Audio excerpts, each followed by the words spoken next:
There have been times in the history of mankind when the Earth seems suddenly to have grown warmer or more radioactive. Well, I don't put this forward as a scientific proposition, but the fact remains that 3 or 4 times in history, man has made a leap forward that would have been unthinkable under ordinary evolutionary conditions. One such time was about the year 3000 BC, when quite suddenly civilization appeared, not only in Egypt and Mesopotamia, but in the Indus Valley. Another was in the late 6th century BC, and there was not only the miracle of Ionia and Greece, philosophy, science, art, poetry, all reaching a point that wasn't reached again for 2,000 years, but also in India, a spiritual enlightenment that has perhaps never been equaled. And another was round about the year 1100.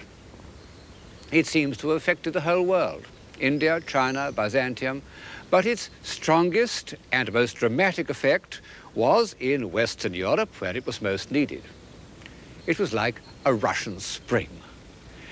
In every branch of life, action, philosophy, organization, technology, there was an extraordinary outpouring of energy, an intensification of existence. Popes, emperors, kings, bishops, saints, scholars, philosophers, they were all larger than life. And the incidents of history are great heroic dramas or symbolic acts that still stir our hearts. The evidence of this heroic energy, this confidence, this strength of will and intellect is still visible to us. From where I'm standing, the east end of Canterbury still looks very large and very complex. In spite of all our mechanical skills and the inflated scale of modern materialism, Durham Cathedral remains a formidable proposition.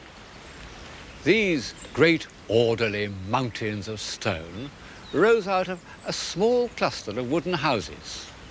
Well, everyone with the least historical imagination has thought of that, but what people don't always realize is that all this happened quite suddenly, in a single lifetime. Well, of course, these changes imply a new social and intellectual background. They imply wealth, stability, technical skill, and above all, the confidence necessary to push through a long-term project. How had all this suddenly appeared in Western Europe?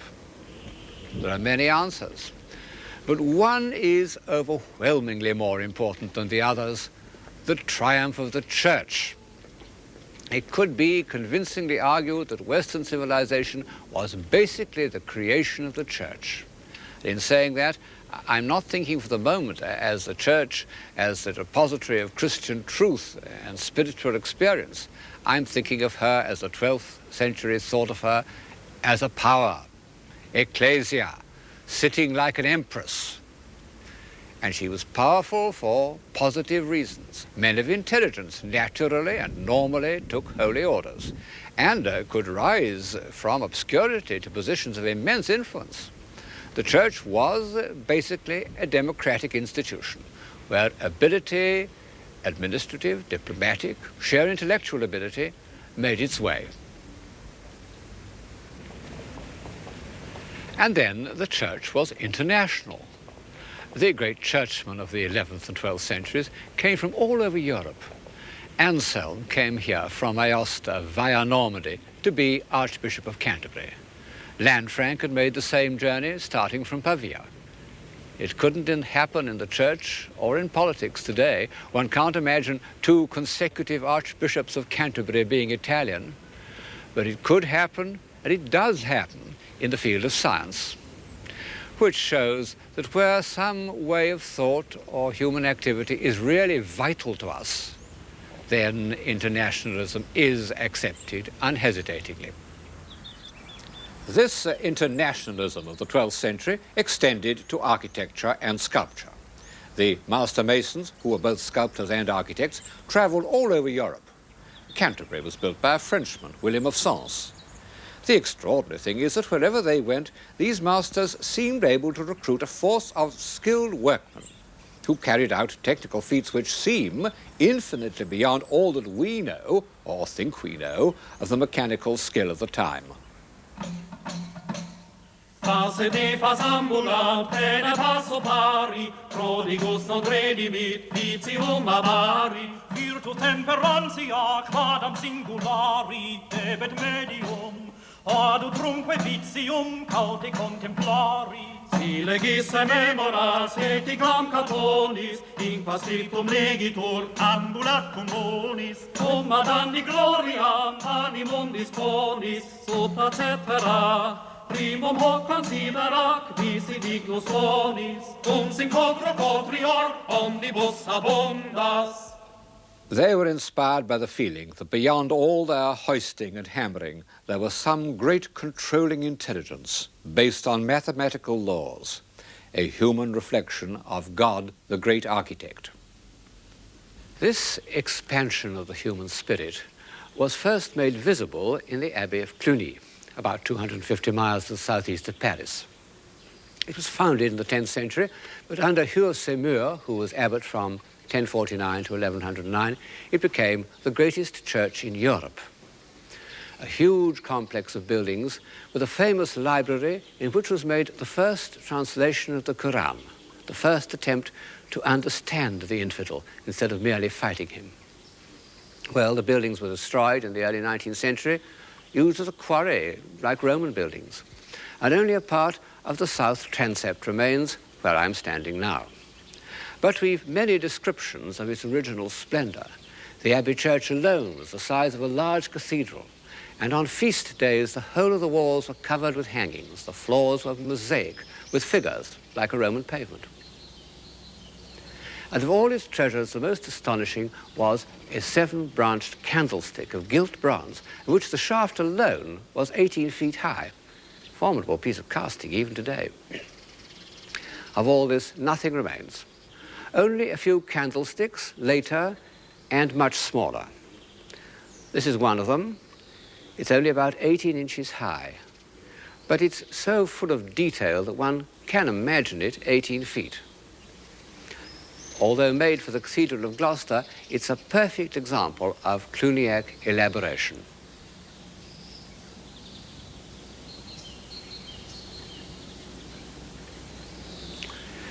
Well, this first great eruption of ecclesiastical splendor was unashamedly extravagant. Apologists for the Cluniac style tell us that all the decoration was subordinated to philosophic ideas. My general impression is that the invention which boiled over into sculpture and painting in the early 12th century was self-delighting. As with the similar outbursts of the Baroque, one can think up ingenious interpretations of the subjects, but the motive force behind them was simply irrepressible, irresponsible energy. The Romanesque carvers were like a school of dolphins. All this we know, not from the mother house of Cluny itself, but from the dependencies that spread all over Europe. There were over 1,200 of them in France alone. And I'm sitting in the cloisters of a fairly remote one, the Abbey of Moissac in southern France, which was important because it was on the pilgrimage route to Compostela. The carvings have much that is typical of the Cluny style. The sharp cutting, the swirling drapery, the twisting line, as if the restless impulses of the wandering craftsman, the goldsmiths of the Viking conquerors, still had to be expressed in stone. You can see this on the mullion of the door with its fabulous beasts.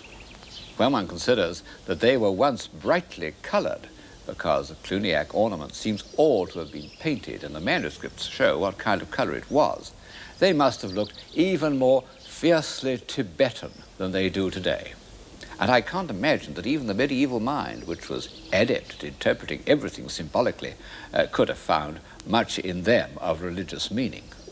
But what has this column to do with Christian values, with compassion or charity or even hope?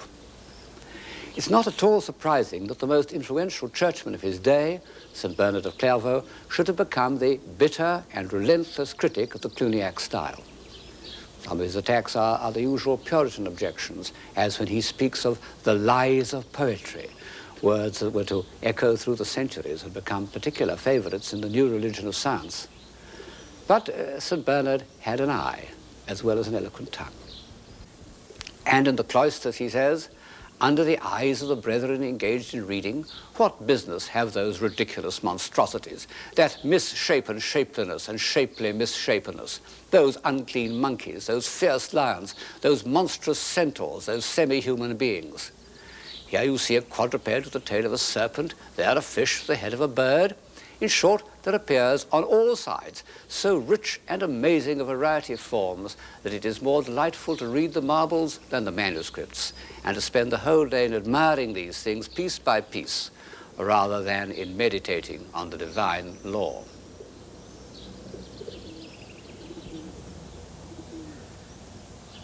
That last sentence shows, doesn't it, that Bernard felt the power of art. And in fact, the buildings done under his influence in the Cistercian style are closer to our ideals of architecture than anything else of the period. Alas, most of them are abandoned and half ruined simply because it was part of St. Bernard's ideal that they should be built far from the worldly distractions of towns. And so when, after the French Revolution, town monasteries were turned into local churches, the Cistercian monasteries fell into ruins. And yet it's there that the spirit of monasticism has survived.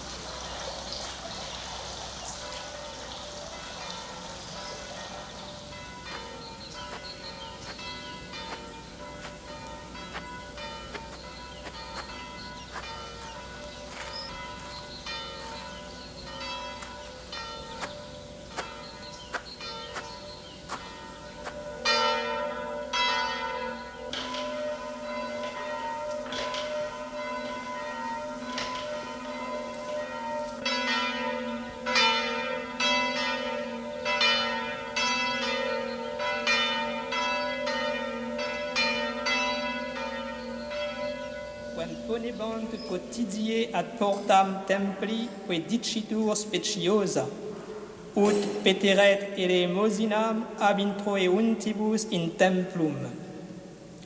Is cum vidisset Petrum et Ioannem incipientes introire in templum, rogabat ut elemosinam acciperet.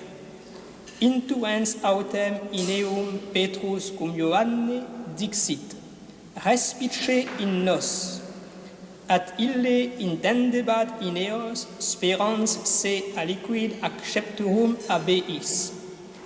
Petrus autem dixit: argentum et aurum non est mihi, quod autem abeum obtibido.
These white monks in their unchanging habit, this round of work and prayer which has continued unbroken since the 12th century, bring the old building back to life.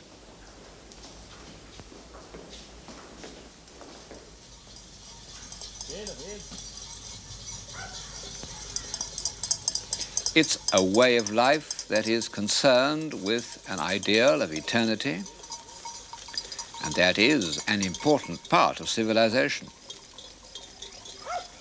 But the great thaw of the 12th century was not achieved by contemplation alone, that can exist at all times, but by action, a vigorous, violent sense of movement, both physical and intellectual. On the physical side, this took the form of pilgrimages and crusades. Well, I think they're one of the features of the Middle Ages which is hardest for us to understand.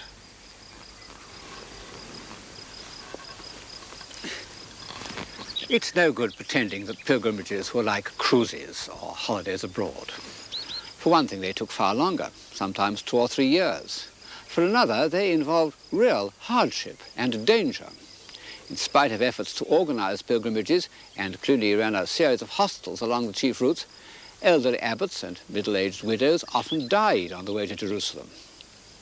Pilgrimages were undertaken in hope of heavenly rewards. In fact, they were often used by the church as a form of penitence, a spiritualized form of extradition. The point of a pilgrimage was to look at relics. The medieval pilgrim really believed that by contemplating a reliquary containing the head or even the finger of a saint, he could persuade that saint to intercede on his behalf with God. Well, how can one hope to share this belief, which played so great a part in medieval civilization? I'm on my way to the town of Conques, a famous place of pilgrimage dedicated to the cult of Sainte Foy. She was a little girl who in late Roman times refused to worship idols. She was obstinate in the face of reasonable persuasion, a Christian Antigone. And so she was martyred. Her relics began to work miracles, and in the 10th century, one of them was so famous that Bernard of Angers was sent to investigate it and report to the Bishop of Chartres. It seemed that a man had had his eyes gouged out by a jealous priest. After a year or so, the blind man went to the shrine of Sainte Foy, and his eyes were restored. The man was still alive. He said that at first he had had terrible headaches, but now they had passed and he could see perfectly. There was a difficulty. After his eyes had been put out, witnesses said that they had been taken up to heaven. Some said by a dove, others by a magpie. That was the only point of doubt. The report was favorable. A fine Romanesque church was built at Conques, and in it was placed this strange Eastern-looking figure to contain the relics of Sainte Foy, a golden idol studded with gems. How ironical that this little girl, who was put to death for refusing to worship idols, should have been turned into one herself. That the very head should be a gold mask of a late Roman emperor. Well, that's the medieval mind. They cared passionately about the truth, but their sense of evidence was different from ours. From our point of view, nearly all the relics in the world depend on some completely unhistorical assertion. And yet, they, as much as any factor, led to that movement and a diffusion of ideas from which Western civilization derives part of its momentum. Of course, the most important place of pilgrimage was Jerusalem. After the 10th century, when a strong Byzantine empire made the journey practicable, pilgrims used to go in parties of 7,000 at a time. And this is the background of that extraordinary episode in history, the First Crusade. Because, although other factors may have determined its course, Norman restlessness, the ambitions of younger sons, economic depression, all the factors that make for a gold rush, there can be no doubt that the majority of people joined the crusade in a spirit of pilgrimage. Among many things they brought back from the East were Persian decorative motifs, which were combined with the rhythms of northern ornament to make the Romanesque style. I see these as two fierce beasts tugging at the carcass of Greco-Roman art. Very often one can trace a figure back to a classical original, but it has been entirely tugged out of shape, or perhaps one should say into shape. by these two new forces.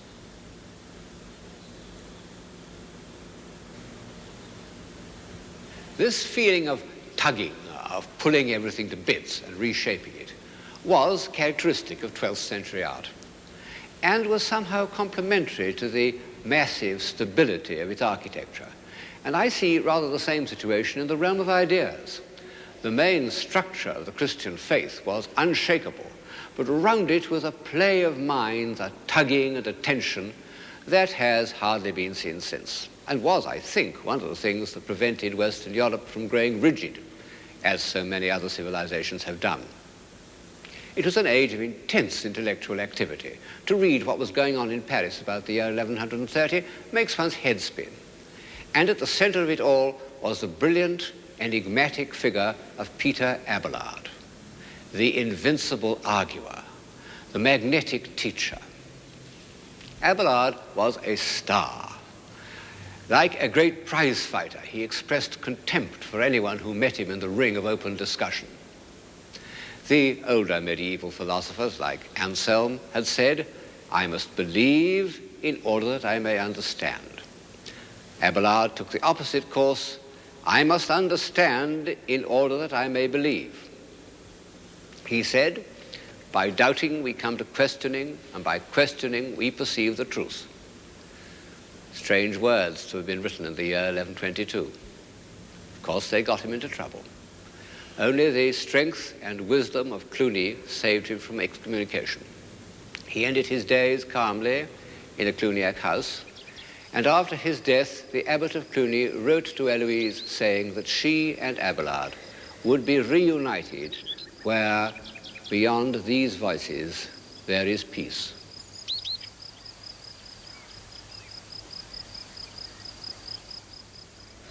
I'm standing in a Cluniac house, the Abbey of Vézelay. I'm in the covered portico where the pilgrims gathered. Above my head is the relief on the main door showing Christ in glory. He's no longer the judge, as at Moissac, but the Redeemer.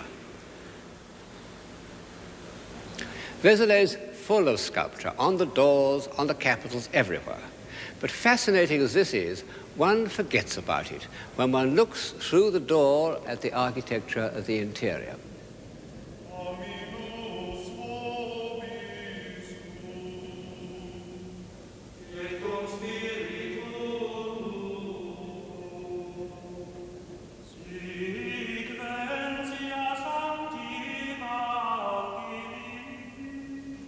It's so harmonious that surely St. Bernard, who preached the Second Crusade here, must have felt that this was an expression of the divine law and an aid to worship and contemplation.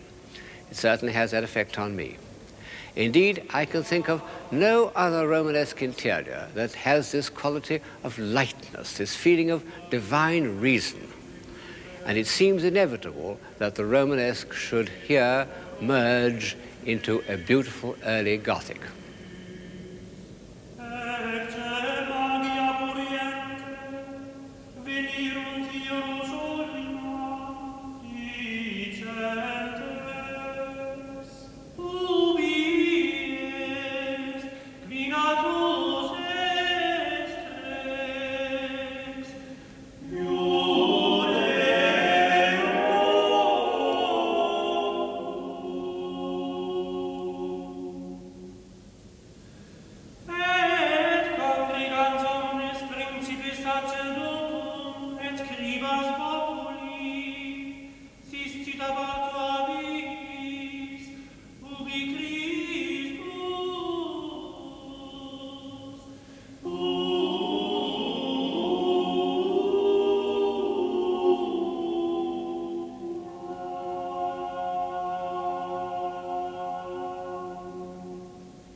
We don't know the name of the architect of Vézelay, nor of the highly individual sculptors of Moissac and Toulouse. And this used to be taken as a proof of Christian humility in the artists, or, alternatively, a sign of their low status. I think it was just an accident, because in fact we do know the names of a good many medieval builders, including the architects of Cluny, And the form of their inscriptions doesn't at all suggest excessive modesty. One of the most famous is bang in the middle of the main portal of the Cathedral of Autun. You can see it under the feet of Christ. Gisilbertus hoc fecit. Gisilbertus made this. One of the blessed looks up at the name of Gisilbertus with admiration. He must have been considered a very important man for his name to have been permitted in such a prominent place. At a later date, it would not have been the artist's name, but the patron's. And in fact, Gisilbertus was important to Autun because he did something unique in the Middle Ages and very rare at any time. He carried out the whole decoration of the cathedral himself. This extraordinary feat was in keeping with his character as an artist. He wasn't an inward-looking visionary like the Mossack master. He was an extrovert. He loves to tell a story, and his strength lies in his dramatic force. Look at the row of the damned under the feet of their judge. They form a crescendo of despair. They're reduced to essentials in a way that brings them very close to the art of our own time, a likeness terrifyingly confirmed by these gigantic hands that carry up the head of a sinner as if it were a piece of rubble on a building site. The capitals also have this vivid narrative quality. They contain rich pieces of ornament, but in the end, it's the story that counts. Look at this charming donkey, and at the protective way in which the Virgin holds the Christ child on their journey to Egypt.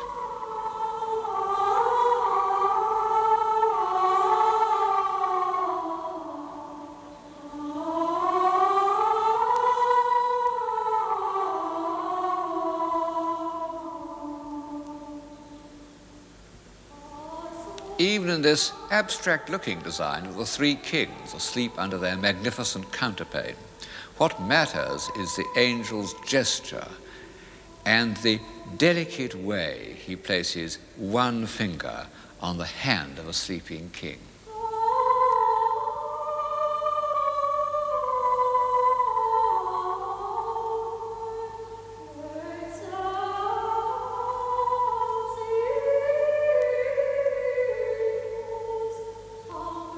Like all storytellers, he had a taste for horrors, and he went out of his way to depict them. This really horrifying work is the Suicide of Judas. However, I must, in fairness, admit that he also did a figure of Eve, which is the first female nude since antiquity to give a sense of the pleasures of the body.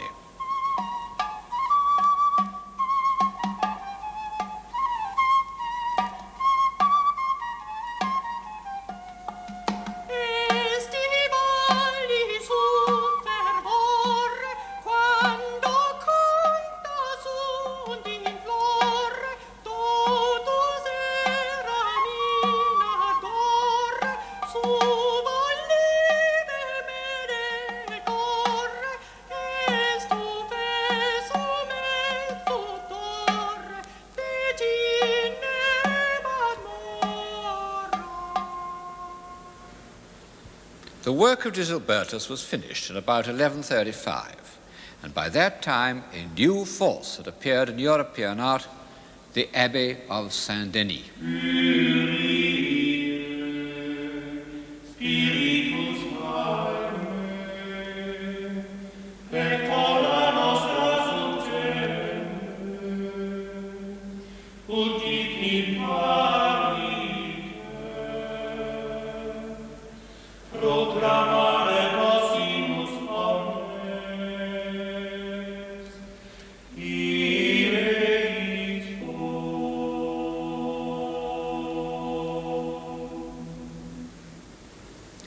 The Royal Abbey of Saint-Denis had been famous enough in earlier times, but the part it played in Western civilization was due to the abilities of one extraordinary individual, the Abbot Suger. He was one of the first men of the Middle Ages whom one can think of in modern, I might almost say transatlantic terms. His origins were completely obscure and he was extremely small, But his vitality was overwhelming. It extended to everything that he undertook: organization, building, statesmanship. He was regent of France for 7 years and a great patriot. Indeed, he seems to have been the first to pronounce those now familiar words: "The English are destined by moral and natural law to be subjected to the French, and not contrariwise." He loved to talk about himself without any false modesty. And he tells the story of how his builders assured him that beams of the length he needed for certain roof could never be found because trees just weren't as tall as that. Whereupon he took his carpenters into the forests. They smiled, he says, and would have laughed if they had dared. And in the course of the day he discovered 12 trees of the necessary size and had them felled and brought back. You see why I use the word transatlantic. And like several of the pioneers of the New World, he had a passionate love of art. One of the most fascinating documents of the Middle Ages is the account he wrote of the works carried out at Saint-Denis under his administration. The gold altar, the crosses, the precious crystals. There they are, seen through the eyes of a 15th century painter who has no doubt made his figures much too large in proportion. Actually, Suger's great gold cross was 24 feet high, and it was studded with jewels and inlaid with enamels made by one of the finest craftsmen of the age, Godefroy Leclerc, all destroyed in the Revolution. All that is left of Suger's treasures is a few of the sacred vessels, like this Egyptian porphyry jar, which he tells us he found forgotten in a cupboard.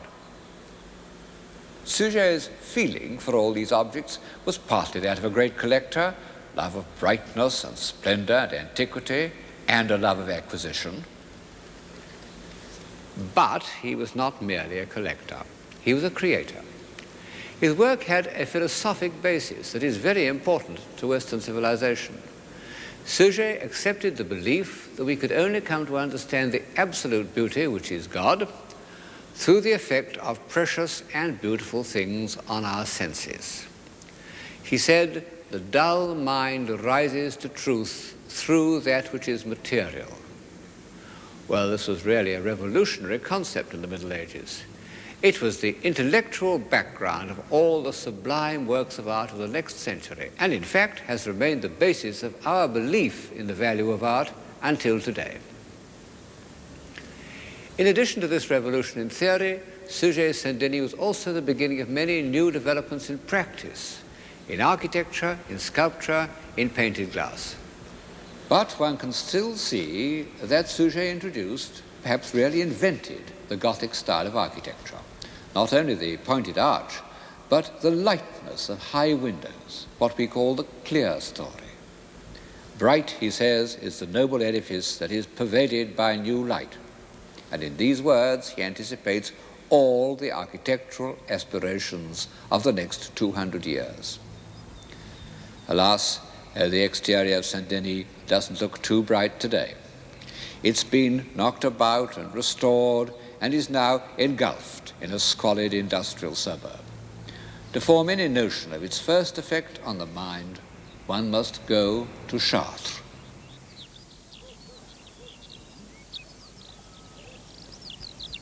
In some miraculous way, Chartres has survived. Fire and war, revolution and restoration have attacked it in vain. One can still climb the hill to the cathedral in the spirit of a pilgrim. Even the tourists have not destroyed its atmosphere, as they have in so many temples of the human spirit, from the Sistine Chapel to the Todaiji in Japan.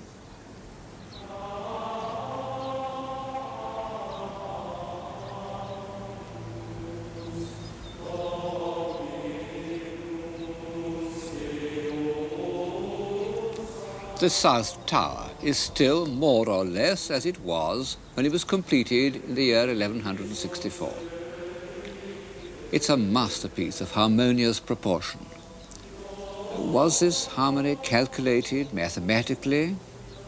Well, ingenious scholars have produced a system of proportions based on measurements, but it's so complex that I find it very hard to credit. However, Chartres was the center of a school of philosophy devoted to Plato and in particular to his mysterious book called the Timaeus, from which it was thought that the whole universe could be interpreted as a form of measurable harmony. So perhaps the proportions of Chartres reflect a more complex mathematics than one is inclined to believe.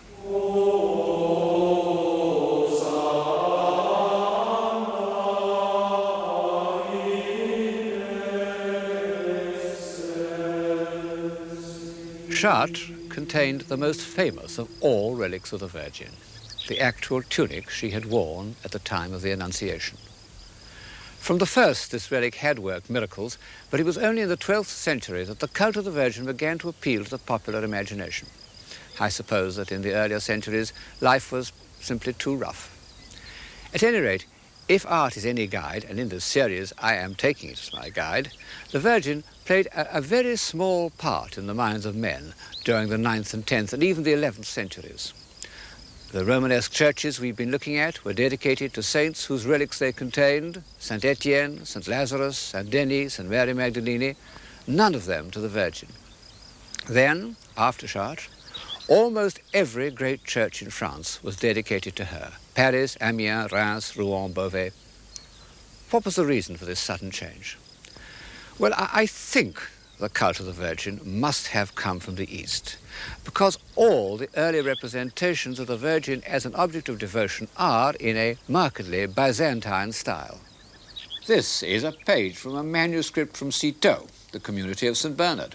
And St. Bernard was one of the first men to speak of the Virgin as an ideal of beauty and a mediator between man and God. But certainly a strong influence in spreading the cult of the Virgin was the beauty and splendor of Chartres. The main portal of Chartres is one of the most beautiful congregations of carved figures in the world. The longer you look at it, the more moving incidents, the more vivid details you discover. I suppose the first thing that strikes anyone is this row of pillar people. In naturalistic terms, as bodies, they're impossible, and the fact that one believes in them is a triumph of art. The sculptor was not only a man of genius, but one of great originality. He must have begun carving when style was dominated by the violent, twisting rhythms of Cluny, and he's created a style as still and restrained and classical as the Greek sculptors of the 6th century BC.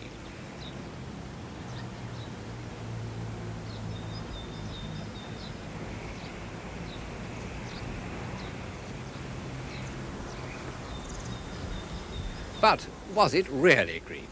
I mean Greek in derivation. Were these reed-like draperies, the thin straight lines, the fluted folds, the zigzag hems, and the whole play of texture, which so obviously recalls a Greek archaic figure, arrived at independently, or had the Chartres master seen some fragments of early Greek sculpture in the south of France? Well, for various reasons, I'm quite certain that he had. But the most important thing about the central doorway, more important even than its Greek derivation, is the character of the heads of the so-called kings and queens. No one knows exactly who they are. These heads seem to me to show a new stage in the ascent of Western man. Indeed, I believe that this refinement, this look of selfless detachment and spirituality is something entirely new in art. Beside them, the gods and heroes of ancient Greece look arrogant, soulless, even slightly brutal. I fancy that the faces which look out at us from the past are perhaps the surest indication we have of the meaning of an epoch. And the faces on the west portal of Chartres are amongst the most sincere and the most aristocratic that Western Europe has ever produced. From the old chronicles, we know something about the men whose states of mind these faces reveal. In the year 1144, we are told, when the towers seemed to be rising as if by magic, the faithful harnessed themselves to carts which were bringing stone and dragged them from the quarry to the cathedral. The enthusiasm spread throughout France.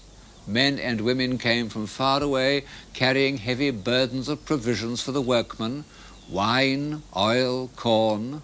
Amongst them were lords and ladies, pulling carts with the rest. There was perfect discipline and a most profound silence. All hearts were united, and each man forgave his enemies.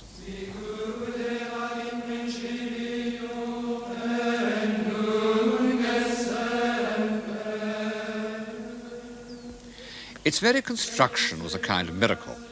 The old Romanesque church had been destroyed by a terrible fire in 1197.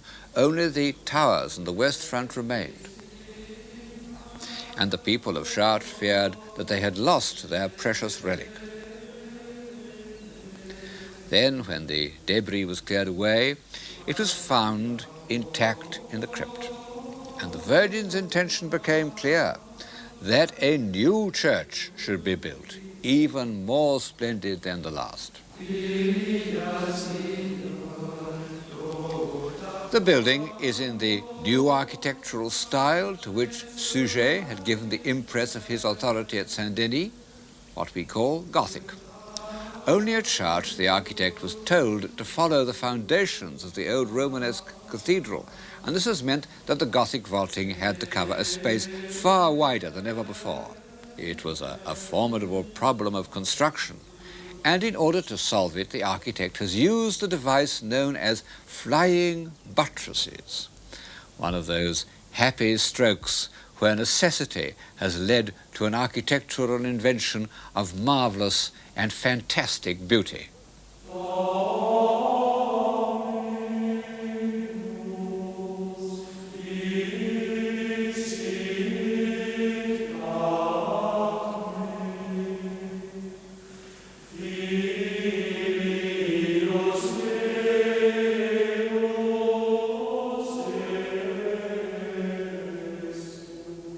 Since the beginning of settled life, say the Pyramid of Saqqara, man had thought of buildings as a weight on the ground.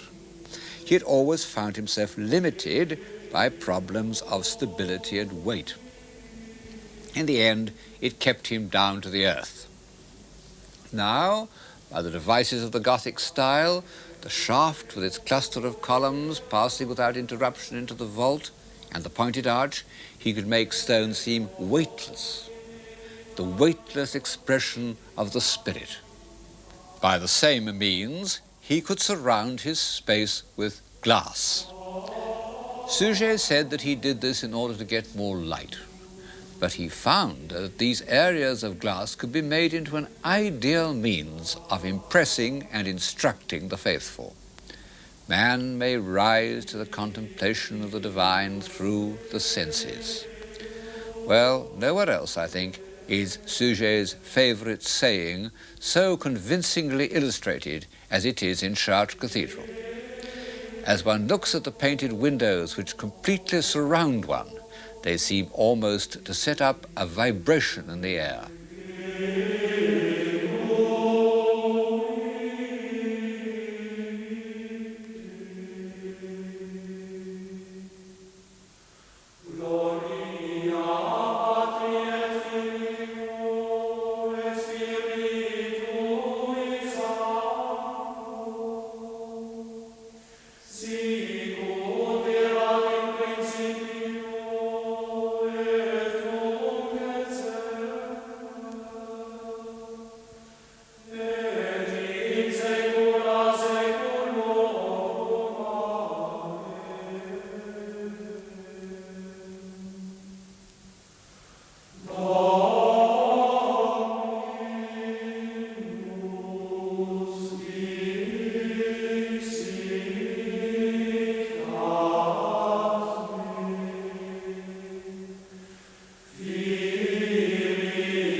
Chartres is the epitome of the first great awakening in European civilization. It's also the bridge between Romanesque and Gothic, between the world of Abelard and the world of St. Thomas Aquinas, the world of restless curiosity and the world of system and order. Great things were to be done in the next centuries of High Gothic, great feats of construction, both in architecture and in thought. But they all rested on the foundations of the 12th century. That was the age which gave European civilization its impetus. Our intellectual energy, our contact with the great minds of Greece, our ability to move and change, our belief that God may be approached through beauty, our feeling of compassion, our sense of the unity of Christendom, all this and much more appeared in those 100 marvelous years between the consecration of Cluny and the rebuilding of Chartres.